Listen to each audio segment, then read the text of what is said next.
ಹರೇ ಕೃಷ್ಣ. ನಮಸ್ಕಾರ ಸ್ನೇಹಿತರೆ. ಇಂದಿನ ಶ್ಲೋಕದಲ್ಲಿ ಭಗವಂತ ಹೇಳ್ತಾನೆ, ನಿಷ್ಕಾಮ ಕರ್ಮದಿಂದ ಮೋಕ್ಷ ಸಿಗೋದಿಲ್ಲ. ನಿಷ್ಕಾಮ ಕರ್ಮದಿಂದ ಅಂತಃಕರಣ ಶುದ್ಧಿಗೊಂಡು ಅಲ್ಲಿ ಧ್ಯಾನದಿಂದ ಮೋಕ್ಷ ಸಿಗುತ್ತೆ ಅಂತಾನೆ. ಮೋಕ್ಷಕ್ಕೆ ಸಾಧನ ಅಂತಃಕರಣ ಶುದ್ಧಿಯ ಧ್ಯಾನದಿಂದ ಮಾತ್ರ ಅಂತ ಹೇಳ್ತಾನೆ. ಭಗವದ್ಗೀತೆ ಅದಕ್ಕೆ ಹೆಚ್ಚು ಇಷ್ಟ ಆಗೋದಿಲ್ಲ. ಯಾಕೆ ಅಂದರೆ ಪರಮಾತ್ಮ ಶ್ರೀಕೃಷ್ಣ ಹೇಳ್ತಾನೆ, ಅಂತಃಕರಣ ಶುದ್ಧಿಯಿಂದ ಕರ್ಮ ಮಾಡಿದರೆ ಮೋಕ್ಷ ಸಿಗುತ್ತೆ ಅಂತ. ಆದರೆ ನೀನು ನನ್ನನ್ನು ನಂಬಲಿಲ್ಲ ಅಂದರೆ ನಿನಗೆ ಮೋಕ್ಷ ಸಿಗೋದಿಲ್ಲ, ನರಕಕ್ಕೆ ಹೋಗ್ತೀಯ ಅಂತ ಎಲ್ಲೂ ಹೇಳಿಲ್ಲ ಭಗವದ್ಗೀತೆಯಲ್ಲಿ. ಶ್ರೀಕೃಷ್ಣ ಹೇಳೋದಿಷ್ಟೇ, ನಿಷ್ಠೆಯಿಂದ ನಿನ್ನ ಕರ್ತವ್ಯವನ್ನು ಮಾಡುವಂತ. ಈಗಿನ ಶ್ಲೋಕದಲ್ಲಿ ಪರಮಾತ್ಮ ಏನು ಹೇಳ್ತಾನೆ ನೋಡೋಣ. ಭಗವದ್ಗೀತೆಯ 3ನೇ ಅಧ್ಯಾಯ ಕರ್ಮಯೋಗದ 5ನೇ ಶ್ಲೋಕ.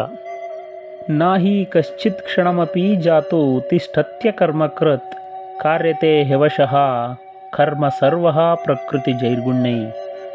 ಈ ಶ್ಲೋಕದ ಅರ್ಥ, ಯಾರೂ ಒಂದು ಕ್ಷಣವೂ ಕೆಲಸ ಮಾಡದೇ ಇರೋದಕ್ಕೆ ಆಗೋದಿಲ್ಲ.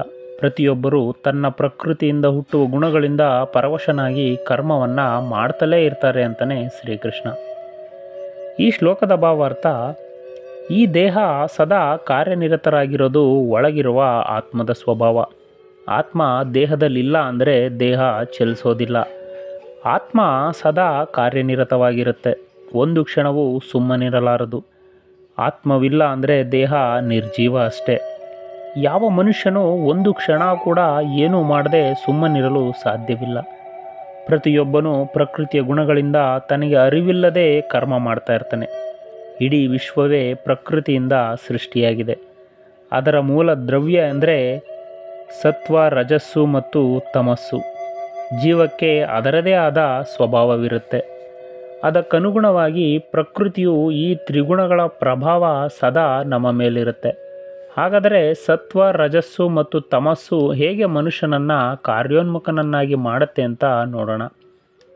ಮೊದಲನೆಯದು ತಮಸ್ಸು ಅಂದರೆ ತಮೋಗುಣ. ಇಲ್ಲಿ ನಿದ್ರೆ, ಆಲಸ್ಯ, ಮೋಹ, ಮರೆವು, ಅಸಡ್ಡೆ ಇವೆಲ್ಲವೂ ಇರ್ತವೆ. ಮನುಷ್ಯ ಯಾವಾಗಲೂ ನಿದ್ರೆ ಮಾಡೋದಕ್ಕಾಗೋದಿಲ್ಲ. ಸುಮ್ಮನೆ ಏನಾದರೂ ಮಾಡ್ತಾ ಇರ್ತಾನೆ. ಅದರಿಂದ ಅವನಿಗೂ ಏನೋ ಪ್ರಯೋಜನ ಇರೋದಿಲ್ಲ, ಬೇರೆಯವರಿಗೂ ಪ್ರಯೋಜನ ಇರೋದಿಲ್ಲ.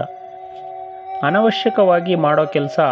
ಆ ಗುಂಪಿಗೆ ಸೇರಿದವರಂದರೆ, ಈಗ ಕೆರೆ ಹತ್ರನೋ ನದಿ ಹತ್ರನೋ ಸುಮ್ಮನೆ ಕಲ್ಲನ್ನು ನೀರಿಗೆ ಎಸಿತಾ ಕೂತಿರ್ತಾರೆ, ಇಲ್ಲ ಒಡೆದ ಮಡಕೆ ಚೂರುಗಳನ್ನು ಕೋಲ್ ತಗೊಂಡು ಬಡಿತಾ ಕೂತಿರ್ತಾರೆ. ಅದರಿಂದ ಯಾರಿಗೂ ಪ್ರಯೋಜನವಿಲ್ಲ. ಈಗ ನಿಮ್ಮ ಮನೆಗೆ ಯಾವುದಾದ್ರೂ ಎಲೆಕ್ಟ್ರಿಕ್ ವಸ್ತುಗಳನ್ನು ತಂದರೆ ಅದರಲ್ಲಿ ಪ್ಯಾಕಿಂಗ್ ಆಗಿ ಬರುತ್ತೆ ಅಲ್ವಾ, ಬಬಲ್ಸ್ ಕವರ್, ಅದನ್ನು ಸುಮ್ಮನೆ ಹೊಡಿತಾ ಕೂತಿರೋದು. ಅದರಿಂದ ಯಾರಿಗೂ ಯಾವುದೇ ಪ್ರಯೋಜನವಿಲ್ಲ. ಸುಮ್ಮನೆ ಸಮಯವನ್ನು ಹಾಳು ಮಾಡೋದು ಬಿಟ್ಟರೆ ನನಗಲ್ಲ, ಮನೆಗಲ್ಲ, ದೇಶಕ್ಕಲ್ಲ, ಯಾರಿಗೂ ಪ್ರಯೋಜನವಿಲ್ಲ. ಕೆಲಸನೇ ಮಾಡ್ತಾನೆ, ಆದರೆ ಯಾರಿಗೂ ಪ್ರಯೋಜನ ಇಲ್ಲ. ಯೋಗ್ಯವಾದದ್ದನ್ನು ಮಾಡೋದಿಲ್ಲ, ಸಕಾಲದಲ್ಲಿ ಮಾಡೋದಿಲ್ಲ. ಇವರನ್ನು ತಮೋಗುಣದವರು ಅಂತ ಕರೀತಾರೆ. ಎರಡನೆಯ ಗುಂಪು ರಜಸ್ಸು ಅಂದರೆ ರಜೋಗುಣ. ಇವನು ಪಾದರಸದಂತೆ ಚುರುಕಾಗಿರ್ತಾನೆ, ಯಾವಾಗಲೂ ಕೆಲಸ ಮಾಡ್ತಾ ಇರ್ತಾನೆ. ಅದರಿಂದ ತನಗೆ ಪ್ರಯೋಜನ ಆಗಬೇಕು, ಲಾಭ ಬರಬೇಕು, ಅದಕ್ಕಾಗಿ ಹಗಲು ರಾತ್ರಿ ದುಡಿತಾ ಇರ್ತಾನೆ. ಅವನು ಸುಮ್ಮನೆ ಕೂರೋ ಮಾತೇ ಇಲ್ಲ. ಸ್ವಾರ್ಥವೋ ಪರಹಿತವೋ ಅಂತೂ ಯಾವುದಾದ್ರೂ ಉದ್ದೇಶದಿಂದ ಏನನ್ನಾದರೂ ಮಾಡ್ತಾ ಇರ್ತಾನೆ. ಹೀಗೆ ಮಾಡುವಾಗ ಅನೇಕ ಸಲ ವ್ಯಥೆಯನ್ನು ಅನುಭವಿಸ್ತಾನೆ, ಕಷ್ಟವನ್ನು ಅನುಭವಿಸ್ತಾನೆ. ಅವನು ಸುಮ್ಮನೆ ಕೂರೋದಕ್ಕೂ ರಜೋಗುಣ ಬಿಡೋದಿಲ್ಲ. ಅವನ ಮೂಲಕ ಕೆಲಸ ಮಾಡಿಸ್ತಾ ಇರುತ್ತೆ. ಹೇಗೆ ಅಂದರೆ ನಮ್ಮ ಥರ ಒಂಥರ ಮಿಡಲ್ ಕ್ಲಾಸ್ ಜನ ಇದ್ದಂಗೆ. ಬೇರೆ ದಾರಿ ಇರಲ್ಲ, ಹಗಲು ರಾತ್ರಿ ದುಡಿಲೇಬೇಕು.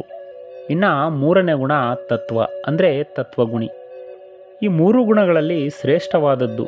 ಅವನು ಮೇಧಾವಿಯಾಗಿರ್ತಾನೆ, ಒಳ್ಳೆಯ ಆಲೋಚನೆಗಳು ಇರ್ತವೆ, ಒಳ್ಳೆಯ ಭಾವನೆ ಅವನಲ್ಲಿರುತ್ತೆ, ಭಗವದ್ಭಕ್ತಿ ಹೆಚ್ಚಾಗಿರುತ್ತೆ.